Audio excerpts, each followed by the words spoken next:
You're listening to the Options Insider Radio Network, the home of the Options Podcast. For more quality options programs, visit theoptionsinsider.com or search for Options Insider Radio Network in your podcast provider of choice. Listeners can also access all of our programming through our mobile app available in the iTunes and Google Play stores. Select programs are also available via live stream at mixlr.com/options-insider.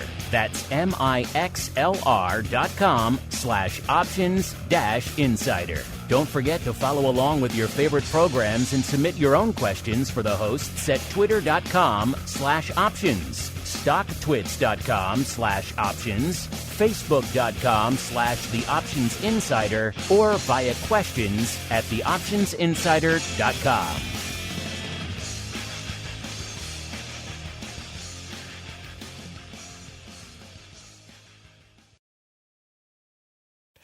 Our next conversation is with policy professionals giving their unique perspectives on the current regulatory and legislative policy issues that are being currently discussed in Washington. Help me welcome our moderator, the president and CEO of the Security Traders Association, Jim Toes, and their panelists, Jameel Aalim-Johnson from Nasdaq, Greene from SIFMA, and DeMaio from FINRA.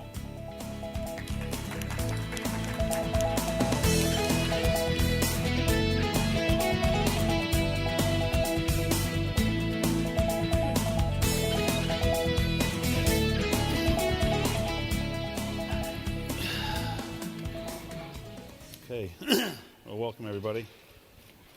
Before we start, I just want to thank OIC and everyone at OCC for congratulations on a successful event. You're in the home stretch now; you can kind of relax.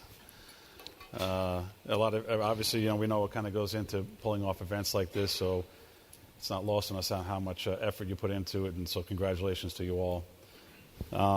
Listen, before we start, we're going to go down the row here and have the panelists do the self intros, and then we'll get going into today's topic. Okay. Morning, everyone. Jameel Johnson. I'm the Vice President in the Office of Government Relations for Nasdaq. I've been there for about 14 years now. Hi, I'm Greene. I'm a Managing Director of Equity and Options Market Structure at SIFMA, and also have primary responsibility for the Consolidated Audit Trail. Hi, everybody. I'm DeMaio. I'm an EVP at FINRA. I handle the Options Regulation Program, and I also handle the Trading and Execution Exam Program. I've been there 19 years. And before that, I was an options trader, a failed trader, which is why I became a regulator. That's right. And I'm a failed trader, too. That's why I'm in an association. So that's good. Listen, broadly speaking, I think when we look at how changes come about to market structure, they're usually the result of one of three things. It's usually competitive pressures, regulatory initiatives, or legislative action. So obviously this panel, we're going to be addressing the latter two here. We have a lot of Washington, D.C. experience up here, which means that no matter what question I ask, it doesn't matter because they're going to give the answer that they want to give on this panel.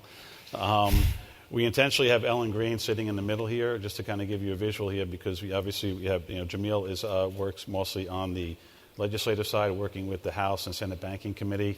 DeMaio obviously is on the regulatory side on the end here, and there's always that line between those two forces, and that's kind of where Ellen lives her life, kind of going back and forth between the regulatory side and the legislative side. So I think she'll be able to give a good bridge between the efforts that go on both.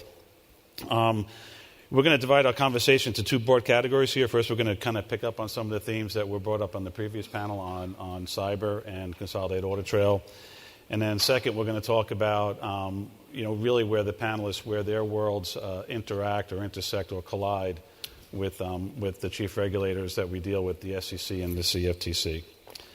So let's get going here. So, I think the last panel, was obviously a lot on cyber, and I think we all would agree that with the exception of a market systemic outage in our markets, nothing puts fear into investors more than some type of a hack, whether it's a crypto dollar, a wallet being hacked and losing some cryptocurrencies in it, or being hacked and having some personal identification information being stolen.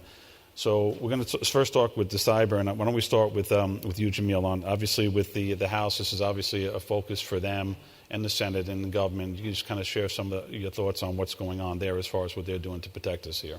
Well, thanks, Jim. I appreciate that. And like I said, this is really a good segue from the last panel. And just before I go into it, I want to mention to Andrew that he's only caught me on the social engineering once. Only one time did I not hit the phishing button when I should have. And I got to admit that the timing of the email from InfoSec was perfect, because I had just done something and they responded, but it was the wrong response. All right, you got me that one time, never again. I'm holding on to my job. But we're talking here at this conference really about high finance. But as you know, there are still people who are afraid to do basic online banking because of cybersecurity concerns. And so, the House and the Senate are very concerned. It's one of those few issues that are very bipartisan. And so members on both sides of the House, both bipartisan and bicameral. So, for instance, you have S-3600, which is the Strengthening American Cybersecurity Act that was put in as part of the FY22 Omnibus Act. And that is really a reporting requirement for covered infrastructure, critical infrastructure that experiences a cybersecurity bill. And it's kind of an update to CISA. You have the Better Cybercrime Metrics Act, which really focuses on having the FBI report metrics on cybercrime bills. And that was actually just passed. Today is the 9th. No, what is today? I'm forgetting the days. But today is the 12th. It was actually just passed last week. And that is for the FBI to report, and it also requests that local law enforcement report to the FBI. So we have a better understanding, just like we have other crime statistics, that we have a better understanding of happening with cybercrime. June of 21, the House passed the Corporate Governance Improvement and Investor Protection Act. That's really an ESG reporting bill, a very extensive ESG reporting bill. It's not going to happen in the Senate, but a lot of what you see taking place at the SEC is along those same lines. And in that particular bill, what it asked issuers to do is report on what do their board members have in regards to experts on the board in the cyber issue. And if they don't have an expert, what is their plan to have that expertise? As we all know, the president just passed an executive order to strengthen cybersecurity issues across all agencies. And the big thing, obviously, that we're dealing with right now is that the SEC has put forth its proposal on cybersecurity reporting. And for those people who have to deal with it, like the last panel, it's a bit controversial because they're asking for you to report within 4 days anything that is material. But as many of you know, if you're working with law enforcement, many times they will ask you to keep it quiet for a period of time while they investigate so that the perpetrators won't know that you're on to them. So you're going to find the SEC is going to get a huge amount of comment letters. I know that we've done one at Nasdaq. I know the Business Roundtable has done one. The Chamber is working on one, concerned about the fact that the SEC seems to be not exactly in line with the law enforcement on that reporting side. I mean, obviously, we want to do what's best for investors, but the best thing for investors is to stop cybercrime. It's interesting. We always talk about, with our members that, often, obviously, a lot of bills don't make it to the final stage of becoming law. But it doesn't mean that the bills being drafted themselves, there's no value to be had from them. And this obviously is a way to communicate, build consensus, and to get regulators to maybe move in a particular direction without having to have, a legislative action on it. So these bills, even though some of them don't become law, they're still very important in the overall process on it. Gene, let's shift over to you. So, obviously, I know FINRA does a lot in the cyber area, but, this is obviously an options crowd here. So why don't you talk about the number one issue on your plate as far as cyber and as it pertains to options? Yeah, thanks, Jim. So the primary issue for us on the options side have been account intrusions. This is not something that's brand new by any means. We've seen some instances of account intrusions for many years. But it's definitely something that's popped up in frequency over the last 2 years. Some of that, I think, is because of the volatility in the market over the last couple of years. Also, during the early period of COVID, markets really widened out, again, probably due to volatility. And it's given hackers a real opportunity, especially in out-of-the-money options, in very wide markets, to take advantage of the situation where they can hack into a customer's account or perhaps use their stolen banking information and create an account for a customer. And then what the hacker does is that they do what appears to be a legitimate trade for their own account in, for instance, a worthless option. So they'll go into the open market, pay 10 cents for an option that's worthless. A market maker will take the other side because it's a good trade for the market maker. They're doing their legitimate service. Now the hacker owns an option for 10 cents that's worthless. They use the hacked account, the customer account that they broke into or that they established with the stolen information, and they force an order to buy for $4.90 in a $5 wide market, and they trade against that. So the customer now has purchased at $4.90 a worthless option that the hacker purchased for 10 cents. That's just a very obvious example. However, you'd be surprised at how often that is the scenario that we actually see. So we've developed a program around looking at these instances, this type of activity. We built out a surveillance report, and from that report, we've been sending report cards to firms. So you can go into our information center at FINRA, and you can pull down a report on intrusions and see where your firm stands. And this is both in terms of whether it appears that your firm has been hacked into or if it appears that you're housing a hacker. Okay? And we're, of course, looking for firms to take some sort of action to some degree to try to protect the integrity of the marketplace. We understand that it is a very tricky area and that at times customers help this issue happen by using the same password for, let's say, their Walmart account as they use for their broker-dealer account. So once there's a breach somewhere, this information is going to be, since it's been recycled, it's going to be tried by hackers across every type of account. And it makes it easier for a hacker to break into a customer's account. Right? So we understand that that could be a problem for firms. But to the extent that there's some controls you can put in place, run a surveillance program internally, for instance, perhaps if it's a very obvious scenario that would look like an obvious error, perhaps, maybe there's some controls that can be put in place before that order actually goes to the marketplace. Right? So these are the kind of things that we've been trying to emphasize with firms, try to give them some increased awareness. But we've seen literally thousands of these instances since the beginning of COVID over the last 2 years. And since most of the hackers themselves are not within our jurisdiction, we're forwarding that information to the SEC so the SEC can take action. But literally millions of dollars in potential harm. What I will say is that most of the firms have been very interested in our thoughts and have been trying to take steps internally to do what they can do to try to at least stop this to some degree. And so we've been working with Ellen and folks over at SIFMA. We've been working with STA and just trying to meet with firms, get out in front of the firms, and have these conversations and let them know what we think effective practices might be. And again, the firms have been very receptive. Yeah, and Jean, as you indicated, we have done a lot of work with both the retail firms as well as the market makers. And, you know, I think one of the things that's really critically important that we hear from our members is they really make significant investments in their systems to try and prevent these hacks. And even with these investments, it's really, unfortunately, there's no way that you can prevent all of these occurrences from happening. But I think what's important here is that we really need to see investments made across each broker-dealer in the industry, because I think if we don't have that same level of investment and firms really have that dedication and commitment to strengthening their systems, you know, I think as we see with a lot of things, it's a weak link that makes things vulnerable. So, you know, I know from speaking with our members, the investments they make, the time that they spent on this, the personnel they have engaged, and I would really just hope that, you know, if firms aren't doing this today, they do meet with FINRA and speak to them, because I think from what we've learned in our conversations, you have a lot of of good information that you're able to share with the firms about this. Yeah, that's absolutely right, Ellen. And we're very willing to speak to any firm at any point in time about these issues.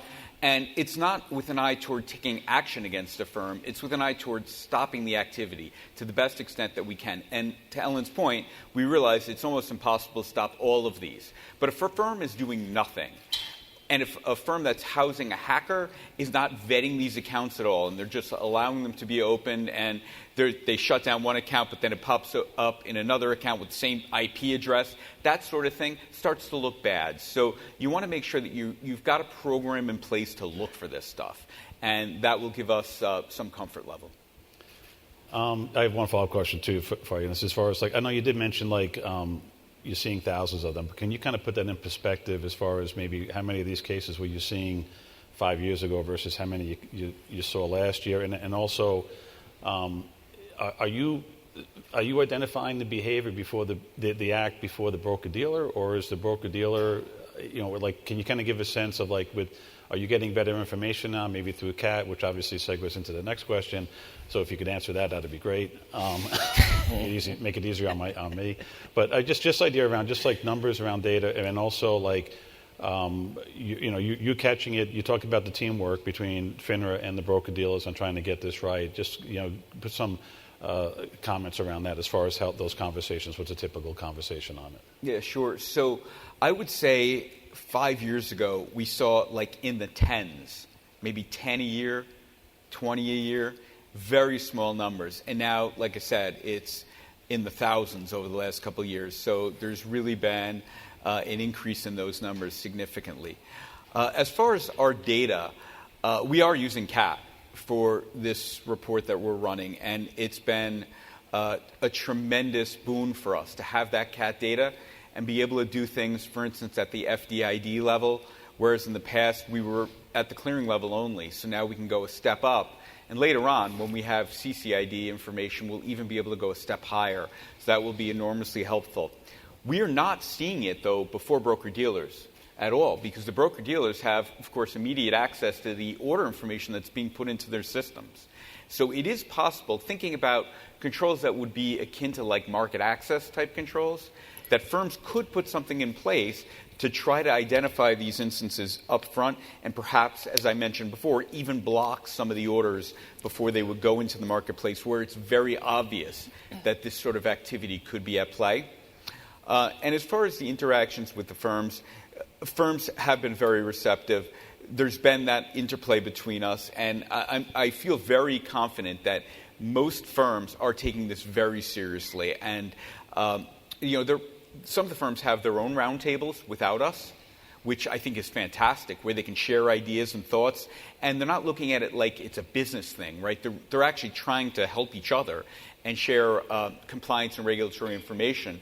And then coming to us as a group and having the conversations that Ellen mentioned before, where they can ping us and say, well, what about this? What do you think about this? What's an effective practice? And when we have these calls, we're being asked 20, 25 questions on a call, to the point where I feel like I'm out of breath by the end of the call trying to answer the questions. So I do think most firms are concerned and have the appropriate level of concern. But certainly there are some firms out there that aren't doing enough, and that's why we still see a prevalence of these. That's great. This obviously is a very important topic for the whole credibility of the marketplace, so thank you for the work you're doing in there. Ellen, why don't we pivot to Consolidated Audit Trail, CAT? I mean, obviously, SIFMA has an enormous amount of resources and attention on this, really playing a leadership role within the industry. I know, your boss, Ken Benson, had a note out this morning on it. Big day coming up in July, so I want you just to talk about CAT and what you're doing in there. Sure. CAT's something when I first joined SIFMA, that was one of the reasons that I was brought in, as well as to staff the Listed Options Trading Committee, which obviously has been the funner part of the job. But, first time I went and had a meeting with FINRA on CAT, it was actually a couple days before I started at SIFMA. and we met with folks at FINRA and just talked about the collection of data and everything that it would contain. And I think, as everyone in this room knows, CAT actually launched 2 years ago in July 2020, following the rule being finalized in 2012. And this July, as indicated, CAT will begin the collection of the customer and account information system, which is going to collect the PII, or personally identifiable information, of every investor and every institutional investor. So, clearly we have a lot of concern about this. We just heard a full panel on cyber. We've heard other concerns about cyber. And once CAT is completed, it will be one of the largest databases ever built, and it just will have an absolute treasure trove of information, and a lot of potentially vulnerable information too. The way that CAT has been designed by the SEC, it's operated by the 25 SROs, the exchanges, including FINRA. And the way it works is once broker-dealers submit that data to CAT, really the control of that data is out of their hands, and the data is resident in FINRA's CAT system. And one of the things that SIFMA has advocated on for many years is the fact that CAT includes this PII information, and we were able to work with the commissions and the SROs to create a mechanism so that the Social Security number doesn't need to be included, and we have the customer ID that Jean referred to, which will link all of the orders that come in to the actual investor. And, again, given that amount of information, SIFMA really thought that it was important that changes be made to the rule, because as it was written, each of the SROs has the ability to download that data into their own system. And similar to a phishing attack or the hacking, that data is really vulnerable at its weakest link there. So we had worked with the commission, and back in 2020, then Chair Clayton proposed a rule on CAT data security, and which included some very important provisions, including the prohibition of bulk downloading of data, and ensuring that firms would work in a secure analytical workspace that was resident within FINRA CAT, so that data did not have to come out of it. Given that the customer system is launching this July, we really think it's incumbent on the SEC to finalize this rule. I don't think anyone wants to see this data get hacked, and the way that it is right now, there are a lot of concerns. We had seen some congressional legislation from Huizenga and Loudermilk to try and protect CAT, make it safer, narrow the scope of information. However, as we've discussed also, a lot of legislation never makes it through to fruition. But clearly, I think the federal government recognizes, the SEC, it seemed, in the proposal recognizes the significance of this. So, we really think it's incumbent upon the government as well as the commission to finalize this rule, ensure that the CAT data is safe before the customer system goes live in July. Obviously, we want our regulator to have the information that they need to do their job and to perform surveillance on it. But this has been something that we've worked on for a long time, and obviously the information that's in these databases is pretty juicy stuff for nefarious behavior and bad actors to get their hands on. Yeah, no, and that's really important, because I think a lot of the focus is on the PII. Yet our members, with institutional customers, have a lot of concerns over the value of their algos and what could potentially occur if someone were to hack into that data, see the connections. We've heard firms talk about front running, side running, other ways that you could potentially use the CAT transaction data and along with the identifiers to really try and manipulate the markets. Can I comment on CAT data for a minute, Jim, real quick? So I just want to note that the CAT data, especially on the options side, has been a complete game changer. Because for options in the past, we were limited by the consolidated option audit trail system, which gave us execution level data only. We had no order information. So the fact that we only had that level of information, we had to kind of reverse engineer our patterns to work upstream and try to identify problematic activity, which meant we were going out to firms that had nothing to do with the violation to try to get information about who further up the chain might have been involved. Now we can really directly target a potential bad actor, a firm that might have a violation that occurred within their systems. We can identify firms quickly and not bother firms that were not actually involved. So it's a complete change of our program, and we're rebuilding our surveillance reviews to now better use that information, go in and use the firm identifier, as I mentioned before, the FDID, and later on, once we have the customer identifying information, we'll rebuild our reports a third time to be able to use that information. Great. All right, so we move on to our second general topic here. I mean, all of us, in our roles, we're dealing with the very ambitious agenda of Chairman Gensler.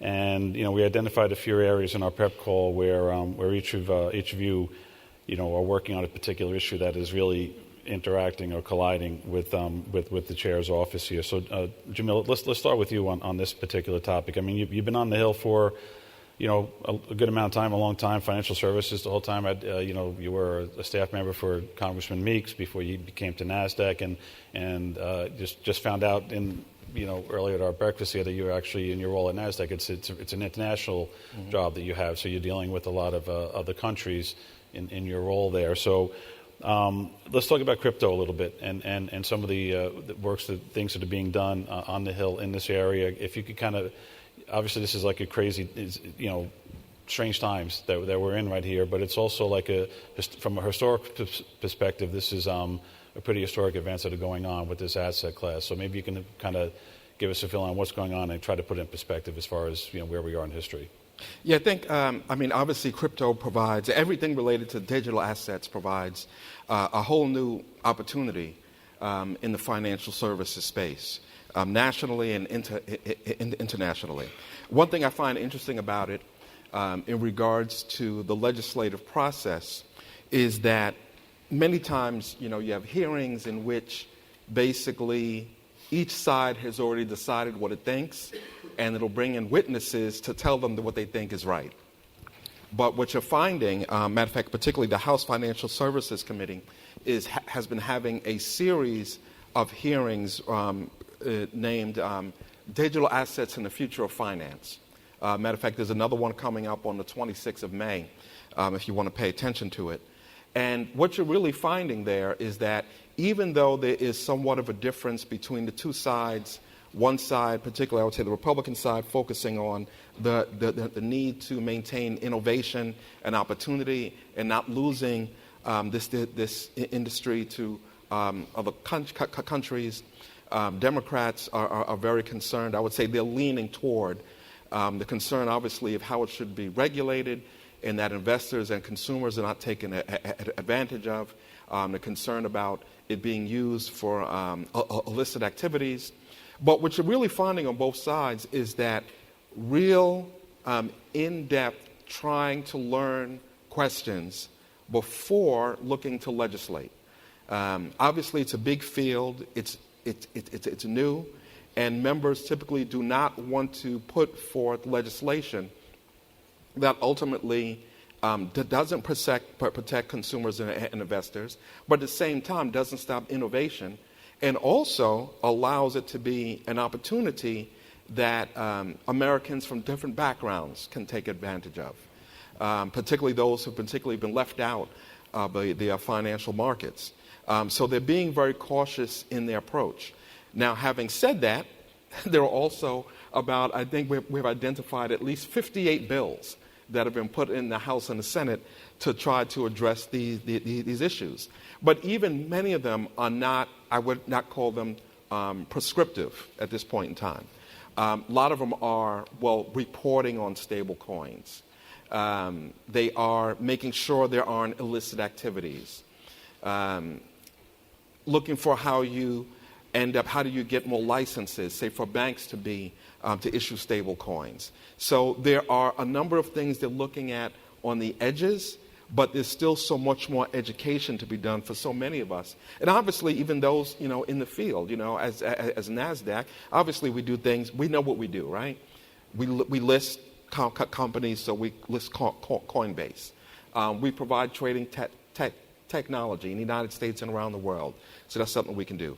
But yet there's always the issues of things like, depository issues and custody issues and so many things related to it.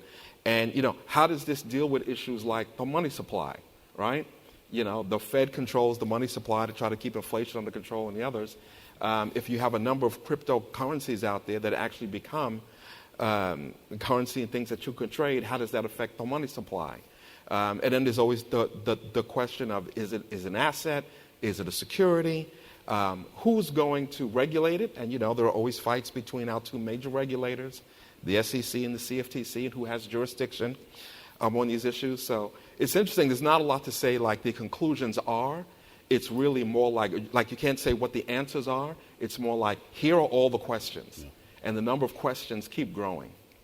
I tell you, I think you're really spot on with that. Just how you describe these hearings are really around, becoming educated on the topic as opposed to expressing some type of political view at this stage. And it really does show in the questions that the congressional members are asking the panelists who come speak at these things. So I think that's a very, very clear, good description on it. Gene, obviously, listen, a portion of the chair's agenda is in response to those market events around GameStop, over a year ago, and the second coming of the self-directed investor. It's impossible to talk about the events without it turning into a conversation on options and some of the different activities we saw around there. FINRA just published a request for comment on complex products and options, and I know we filed a letter. I know a whole bunch of other people did as well. Can you just kind of maybe provide us with the backstory on the request? And obviously it's kind of early, but do you see it leading to any type of future rulemaking at FINRA? Yeah, sure, Jim. So that in that space, in complex products and options, we've put out a lot of guidance in the past, but the regulatory framework that's in place for complex products was developed probably decades ago, and the markets keep evolving. So this was us looking to see, is this a time where we should perhaps update guidance, or is there something that we should be doing in this space? It was absolutely just a broad solicitation for comment. There is no proposal that was baked into what we put out. So, right now we're taking in all the information. We got over 10,000 comments. So we're taking that information in, we'll be reviewing it. It seems like many of the investors think that the policies that are in place now are adequate. But, we need to keep evaluating, and then we'll make some assessments once we've had that chance. But to your point, this is right on the cusp when the comment period ended, so, we'll see where we go from here. But again, I would emphasize this was just a request for comment at this point. That's great. Gene, I had noticed from ProShares had sent something out to their customers, which I thought was really interesting, encouraging them to weigh in. I saw there was a form letter that they had, and I'm guessing that probably out of your 10,000 comment letters, a number of them were based on that solicitation. I'm guessing that's the case, Ellen. Yeah. I would think so. I had been speaking with someone at FINRA, and they had indicated that shortly after that was put out, they had gotten on the first day 1,300 letters. It was a lot.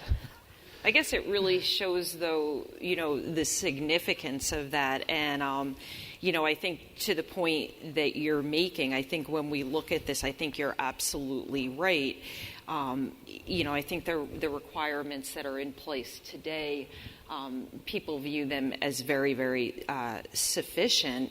And I think there's a lot of concern that, if you were to restrict access to these products, that it's really the investors who might lose out here given the benefits that they can offer. Okay, we'll see. All right, so Ellen, let's go. So listen, I mean, we just talked about crypto. We talked about options. I mean, both areas of interest for Chairman Gensler. But rather than maybe pulling in another rule to talk about, why don't we talk about the rulemaking process at the SEC today and how it's different from previous commissions around it. I know this SIFMA again took leadership role in writing a nice letter that they invited us to put our logo on, which we very much appreciate, on 30-day comment periods. But why don't you just expand on the letter and other thoughts you have in that area? Yeah, no, thank you. I think it's really important. I mean, we've seen Chair Gensler come into the commission, and we have seen an absolutely sweeping regulatory agenda. Chair Gensler seems to be tackling a lot of issues that could really have significant impacts on market structure, industry operations, and practices. We've seen 20 proposals this year, 12 of which impact SIFMA and our members that we've commented on. The SEC has signaled there could be as many as 50 proposals this year, and I think as everyone in this room knows, we haven't seen anything yet. While things have related to some of the market participants and the structure, it hasn't actually gotten into equity or options market structure and how the markets function. So it'll be interesting to see when we do receive that, rumored to be sometime this summer. But it's, SIFMA thinks it's really important to step back and take a holistic approach to rulemaking. The SEC traditionally would meet with their stakeholders, the buy side, sell side, and others with vested interests, and solicit feedback and really understand what problem they were trying to solve for here. And I think in a lot of the rulemaking we've seen, it's not really clear what the issue is. And, along those lines, once a proposal is made, we're typically, and some of these are very significant proposals, yet, Jim, as you indicated, we've seen, initially 30-day comment periods. And SIFMA worked with 25 trades to submit a letter to Chair Gensler. We also lobbied up on the Hill, and a letter with 47 signatures was sent over to the SEC, really appealing to them to go through their process, to follow their own procedures here, to really ensure that rulemaking is being done in the way that it was meant to be done. And, if commenters don't really have the time to go through the proposals, perform a proper economic benefit, it's really difficult to see, what the impact, what those potential benefits could be here. And likewise, once the comments are made, the SEC really needs the time to go through those letters, do their own economic analysis, and then really determine what the next step is. And given the significance of these, it seems the next step could be reproposing them.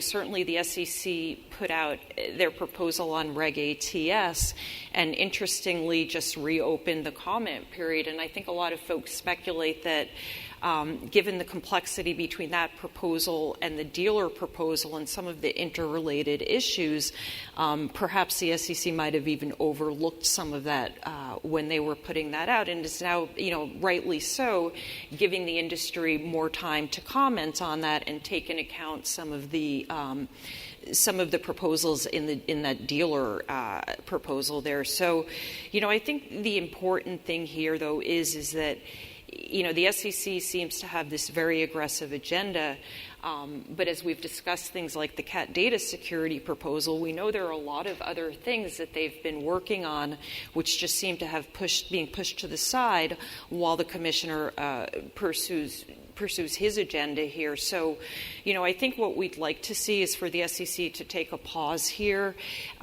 Fortunately, there haven't been any proposals. I think actually this might now be the 4th to 5th week we haven't seen anything.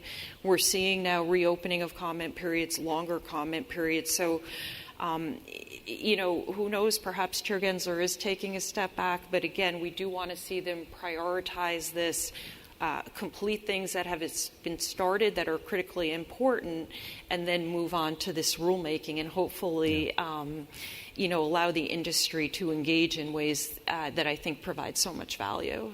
That's great.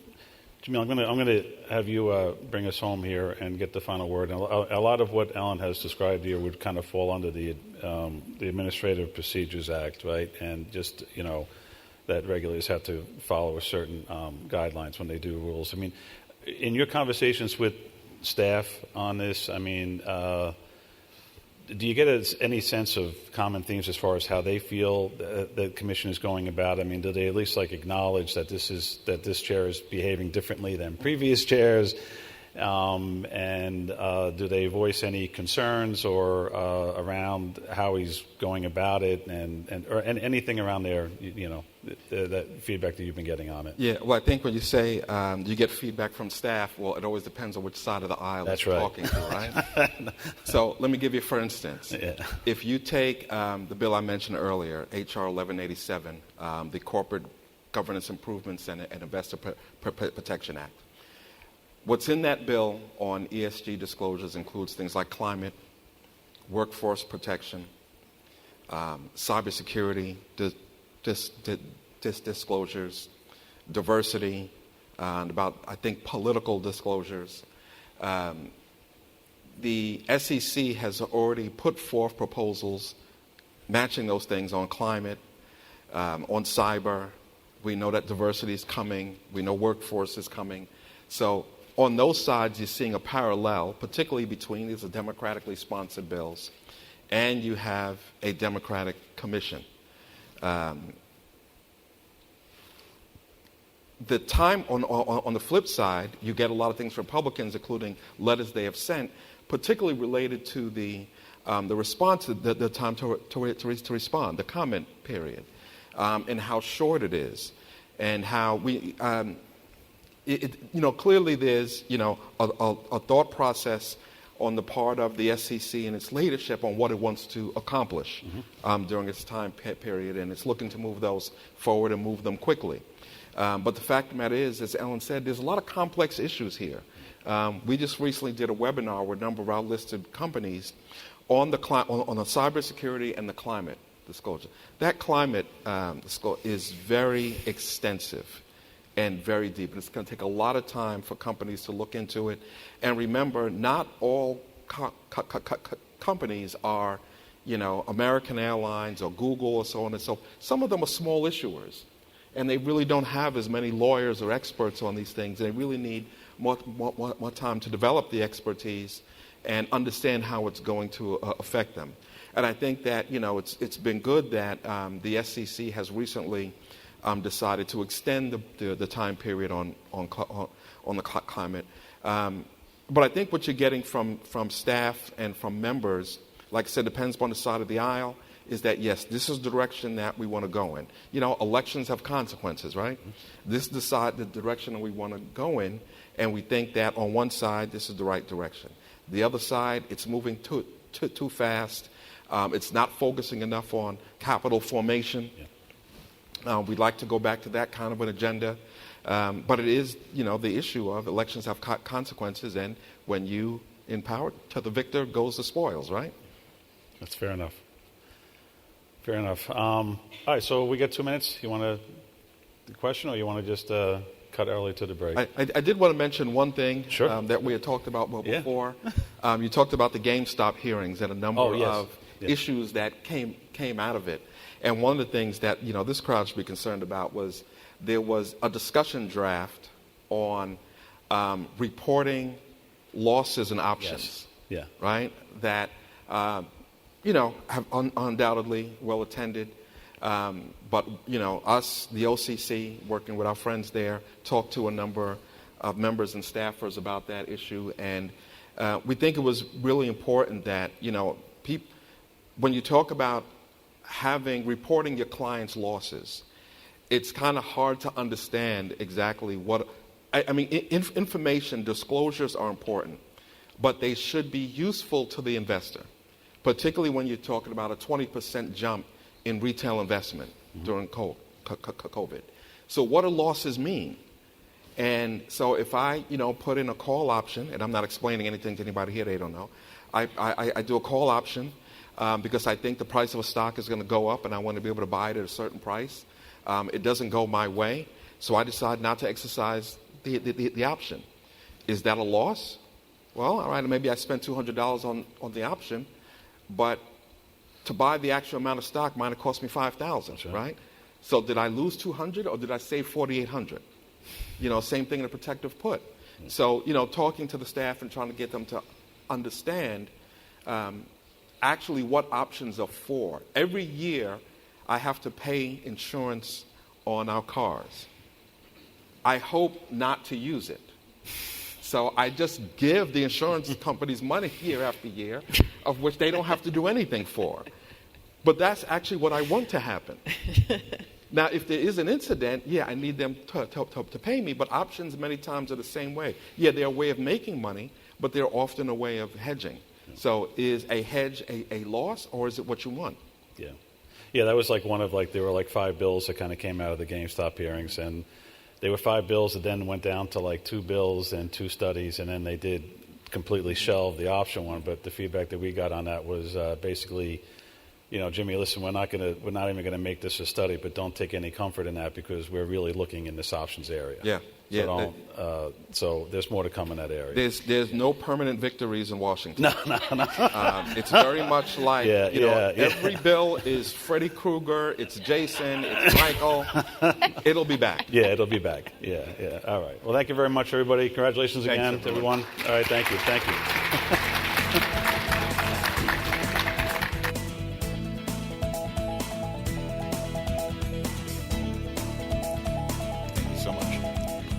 All right, folks, we're going to take a short break, and our program will resume promptly at 10:30 a.m.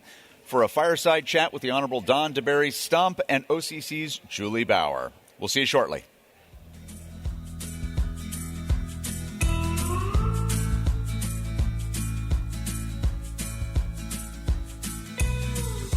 You're listening to the Options Insider Radio Network, the home of the Options Podcast. For more quality options programs, visit theoptionsinsider.com or search for Options Insider Radio Network in your podcast provider of choice. Listeners can also access all of our programming through our mobile app available in the iTunes and Google Play stores. Select programs are also available via live stream at mixlr.com/options-insider.